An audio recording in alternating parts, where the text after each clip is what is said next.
The economy always matters, no question about it, no matter how we distract ourselves. I believe the economy is going to be defined by pricing as a function of whether tariffs helped or hurt, okay?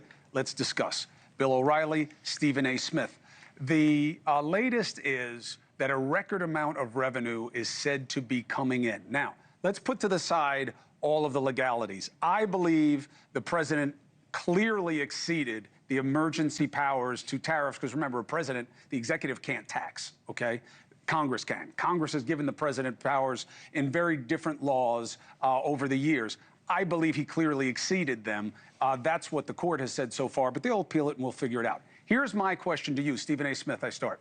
Is it a win for the president if the money is coming in, but it's being paid for by our small businesses? I just had the Gym in a Box owner, half of the owner, Nika, her husband Nino owns the other half, saying, I'm paying these. My prices are exploding because I'm paying the import tax. Is there a win, or is this potentially a lose if the money is coming out of the pockets of the people we're supposed to help the most? I think the answer is both. It could potentially be a loss, but when you listen to the Trump administration talk and his supporters bloviate about what he has been doing courtesy of these tariffs, they say there's been about $15 trillion in pledges that have been made to manufacturers, to conductors, and all of this other stuff. My position is that those are pledges. They ain't guaranteed. And those pledges can be reneged upon in the event that those companies are losing so much money that they don't want to honor the commitment and the pledges that they've made. So it's a bunch of pomp and circumstance as far as I'm concerned until it's finalized in writing and we see it have a positive effect on our economy. But if you listen to people talk, they say things were expected to be much worse. It is not. They talk about things along those lines, and look at the S&P 500 just a couple of weeks ago, it was up about 10%. They bring up stuff like that, and they point to that as being a positive. I say it remains to be seen. If you can imagine that if companies are paying too much, that it's going to ultimately trickle down to the consumer. It's certainly not going to provoke, employment on the part of these companies, bringing in more employees so people can have money to spend and fuel the economy. That would be a huge negative. But again, it remains to be seen, so we don't know. The people who say hello to you every time we're together, Bill, are not the investor economy. They're not what's driving Wall Street and the magnificent seven tech companies that are largely leading the way in the stock returns that Stephen A. is talking about. People are sweating labor. This is a lagging indicator, these tariffs. It's just starting to bear the bite. If the deals don't come and come soon so that the tariffs can be adjusted, do you believe this haunts in the midterms? I have no blanking idea, okay? I hearken back to my accounting class at Chaminade High School on Long Island, 1956. which was torture.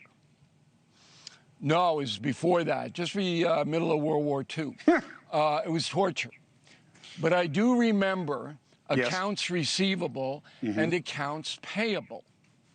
So I cannot analyze the tariffs, unlike you, Karnak the Magnificent, without data. And I don't have data. No. If you're not right about these kinds of excise taxes and importing taxes, because this is... No, it'll be listed on their sheets. But you can know, so if you can know businesses, before. You can know before. You do not need to see this as a function of their tax returns. Know. No, you're hearing it in real time, and they're putting out data in real time. No, I have to see it. Anybody can say anything. Or are you just delaying and hoping time helps you? I don't hope anything. I got no rooting interest in the tariffs. I know Trump has the authority to regulate how the nation's trade system goes down. There's no question about that. He has the authority to do it. Okay, and these lawsuits is a bunch of crap. But you're right that if come February that small businesses stop hiring, that profits go down for both corporations and small business, that people are paying more for essentials, then the Republicans will get wiped out in the midterms. Because that is issue number one. I agree with you. It's issue number one. I believe that there is no time. I believe that you've got to get on this right now. Small businesses especially are feeling it. Get on what? They are feeling a Get on bottom what? line pressure because their cost structure has gotten exploded by these tariffs. And their costs are up 35, 50, 75%. And they're being asked to pay it That's now. not what the consumer is. That's not what the consumer is experiencing. I paid $3 a gallon for gas. Well, but that's today. But gas, Okay, it's gas all is separate. consumer driven. Right. Listen, gas, fine. But you're going to see this story develop. I'm just saying that there's a lot of risk from the way this was done. Again, I'm always about the how. How it pans out, I think there's a lot of risk in this one. And let's remember fear. And I agree with that. Let's remember the word I agree. fear. There's a lot of risk. Last word to Stephen A. If you've got the consumer out there that's scared because they don't trust what they see is going on, regardless of the absence of any factual data to support their position, it may affect the way that they spend, which affects our economy. Right. It seems simple to me. Sentimentality.